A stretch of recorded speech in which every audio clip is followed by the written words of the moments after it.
Nah, di sana Nabi SAW menyebutkan ada beberapa makhluk sorga yang Allah Subhanahu wa Ta'ala turunkan ke bumi dan kita bisa saksikan makhluk itu. Apa saja? Yang pertama Sungai Nil, ini yang pertama. Dan yang kedua Sungai Furat ataupun Efrat. Dan Sungai Efrat juga Sungai Nil. Sungai Efrat yang ada di Irak dan Sungai Nil yang ada di Mesir, semuanya termasuk dari sungai-sungai sorga. Ma'asyiral muslimin yang dimuliakan Allah Subhanahu wa Ta'ala. Jadi Sungai Efrat yang pertama dan juga Sungai Nil boleh jadi asalnya dari sorga, dulunya dari sorga, kemudian dialirkan ke dunia. Dan itu sebagaimana pendapat Al-Imam An-Nawawi rahimahullahu ta'ala. Ini yang pertama. Dan yang kedua Sungai Efrat dan juga Sungai Nil. Kemudian yang ketiga Maqam Ibrahim. Maqam Ibrahim artinya tempat berpijaknya kedua telapak kaki Ibrahim alaihi salatu wassalam. Kalaulah Allah Subhanahu wa Ta'ala tidak hilangkan cahaya dari Hajar Aswad dan Maqam Ibrahim, tentu dari ujung barat dan timur akan terang benderang. Cahayanya akan meliputi ujung timur dan juga ujung barat. Lah, Maqam Ibrahim maksudnya mutiara yang terdapat pijakan kaki Nabiullah Ibrahim alaihi salatu wassalam itu asalnya dari surga. Kemudian juga yang keempat Al-Hajarul Aswad, juga di antara makhluk yang dulunya di surga adalah tamar, kurma ajwa.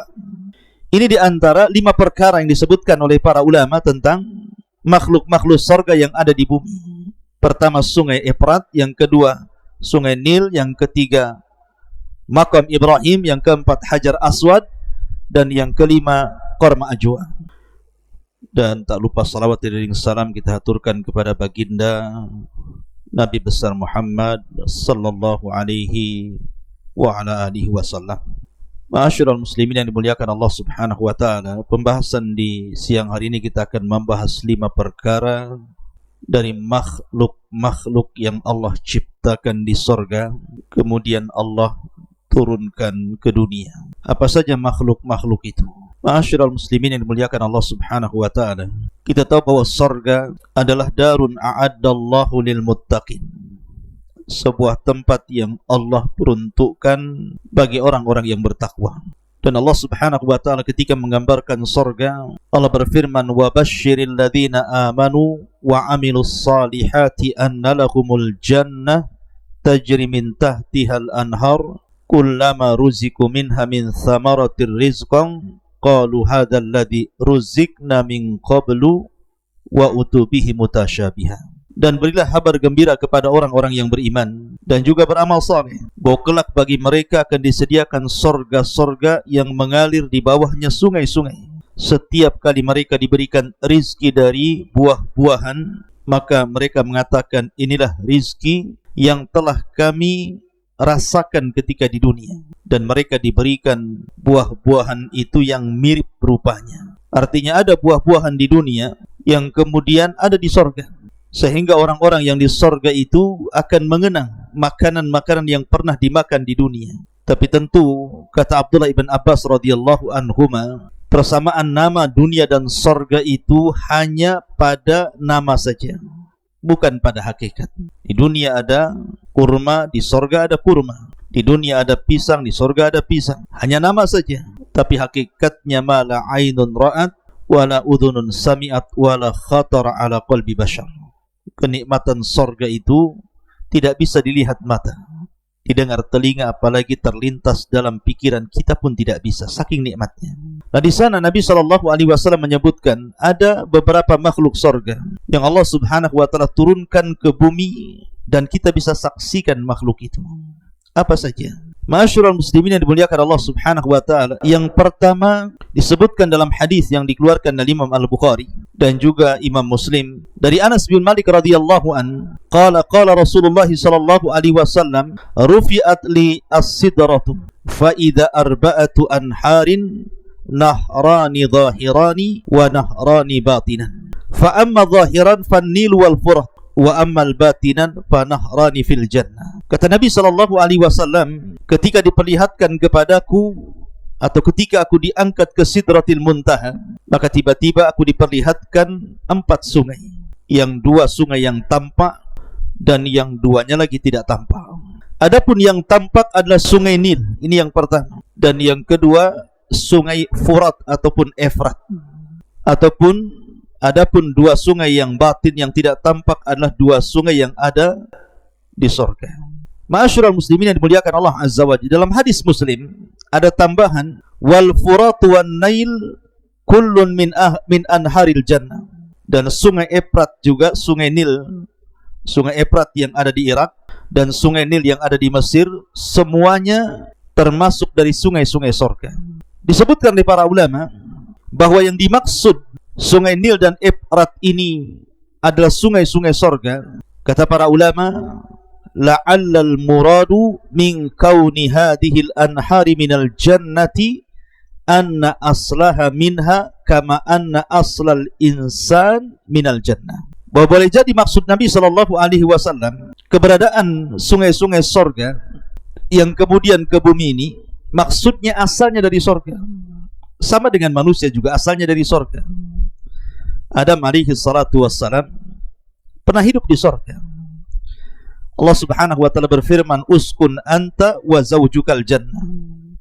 Masuklah engkau wahai Adam dan juga bawa pasanganmu Hawa ke dalam surga. Maka Adam pernah menetap di surga dan merasakan kenikmatan yang luar biasa. Tetapi karena dosa yang dilakukannya, Adam alaihi salatu wassalam akhirnya kemudian dikeluarkan dari surga. Ukhruj minha. Dalam ayat Allah mengatakan dalam surah Al-Baqarah, Allah subhanahu wa ta'ala berfirman tentang masalah Adam dan Hawa yang dikeluarkan dari surga. Allah mengatakan, ihbitu minha, turunlah kalian semua dari surga. Ma'asyiral muslimin yang dimuliakan Allah subhanahu wa ta'ala. Jadi sungai Efrat yang pertama dan juga sungai Nil boleh jadi asalnya dari surga, dulunya dari surga, kemudian dialirkan ke dunia. Dan itu sebagaimana pendapat Al-Imam An-Nawawi rahimahullahu ta'ala. Ma'asyiral muslimin yang dimuliakan Allah Azza wa Jalla, adapun yang dimaksud 2 sungai yang batin yang ada di surga, tentu yang dimaksud adalah Al-Kautsar, yang Allah subhanahu wa ta'ala firmankan, inna a'tayna kal kautsar. Ini yang pertama. Dan yang kedua sungai Efrat dan juga sungai Nil. Kemudian yang ketiga, Maqam Ibrahim. Maqam Ibrahim artinya tempat berpijaknya kedua telapak kaki Ibrahim alaihi salatu wassalam. Dan itu disebutkan dalam hadis Nabi sallallahu alaihi wasallam dari Abdullah ibn Amr radhiyallahu anhuma.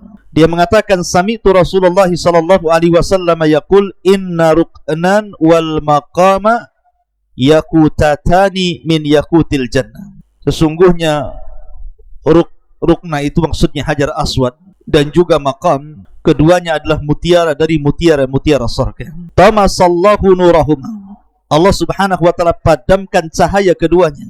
Walau lam yatmis nurahuma la adha'ata ma bainal masyriqi wal maghrib. Kalaulah Allah subhanahu wa ta'ala tidak hilangkan cahaya dari Hajar Aswad dan maqam Ibrahim, tentu dari ujung barat dan timur akan terang benderang. Cahayanya akan meliputi ujung timur dan juga ujung barat. Maqam Ibrahim ada yang mengatakan dahulunya adalah menyatu dengan Ka'bah. Dan subhanallah, di masa jahiliyah ketika orang-orang menyembah berhala dan berhala ditengger-tenggerkan di sekitar Ka'bah, Allah takdirkan tidak ada satupun orang-orang jahiliyah yang menyembah maqam Ibrahim. Padahal maqam Ibrahim itu ada melekat di Ka'bah. Tentu ini ada hikmah, karena kalau seandainya maqam Ibrahim sempat disembah oleh orang-orang jahiliyah, kemudian sekarang jadikan sunnah tawaf orang salat di belakang maqam Ibrahim, tentu orang-orang akan mengatakan, lihat, Islam persis dengan jahiliyah menyembah berhala. Tapi Allah sucikan benda itu sehingga tidak ada orang-orang jahiliyah yang menyembah maqam Ibrahim. Mereka hanya menyembah berhala yang bertengger di sekitarnya saja. Dan di zaman ketika Umar bin Khattab radhiyallahu an tawaf bersama Nabi sallallahu alaihi wasallam, maka Umar bin Khattab kemudian meminta kepada Rasul, bagaimana kalau seandainya maqam Ibrahim kita geser saja sedikit dari Ka'bah dan kita jadikan tempat solat bagi orang-orang yang tawaf. Akhirnya kemudian ucapan Umar bin Khattab radhiyallahu an menurunkan wahyu, wattakhidhu min maqami Ibrahim musalla, sehingga makam Ibrahim itu menjadi tempat solat sunnah di belakangnya bagi orang-orang yang melaksanakan tawaf di Ka'bah. Lah makam Ibrahim maksudnya mutiara yang terdapat pijakan kaki Nabiullah Ibrahim alaihi salatu wassalam itu asalnya dari surga. Kemudian juga yang keempat, Al-Hajarul Aswad. Nabi sallallahu alaihi wasallam bersabda dalam hadis Abdullah bin Abbas radhiyallahu anhuma, kata Nabi sallallahu alaihi wasallam, nazala al-hajarul aswad minal jannah wa huwa ashaddu bayadan minal labani fasawadathu khataya bani Adam. Allah Subhanahu wa taala menurunkan hajar aswad dari sorga. Dulunya hajar aswad ini jauh lebih putih warnanya dibandingkan susu, tapi menjadi hitam karena dosa Bani Adam. Abdullah bin Amr radhiyallahu an mengatakan, Al-Hajarul Aswadu min hijaratil jannah. Sesungguhnya hajar aswad itu adalah batu dari batu-batu surga. Dari sini menunjukkan bahwa hajar aswad itu dari surga asalnya. Dulunya berwarna putih tetapi menjadi hitam karena dosa yang dilakukan oleh Bani Adam, terutama kesyirikan di zaman jahiliyah kala itu.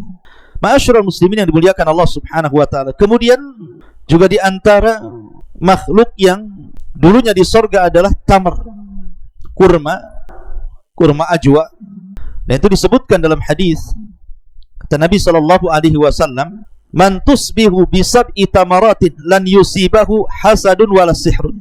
Wa fi riwayatin al ajwatu minal jannati wa fiha shifaa'un minas sammi wa fiha shifaa'un minas summi.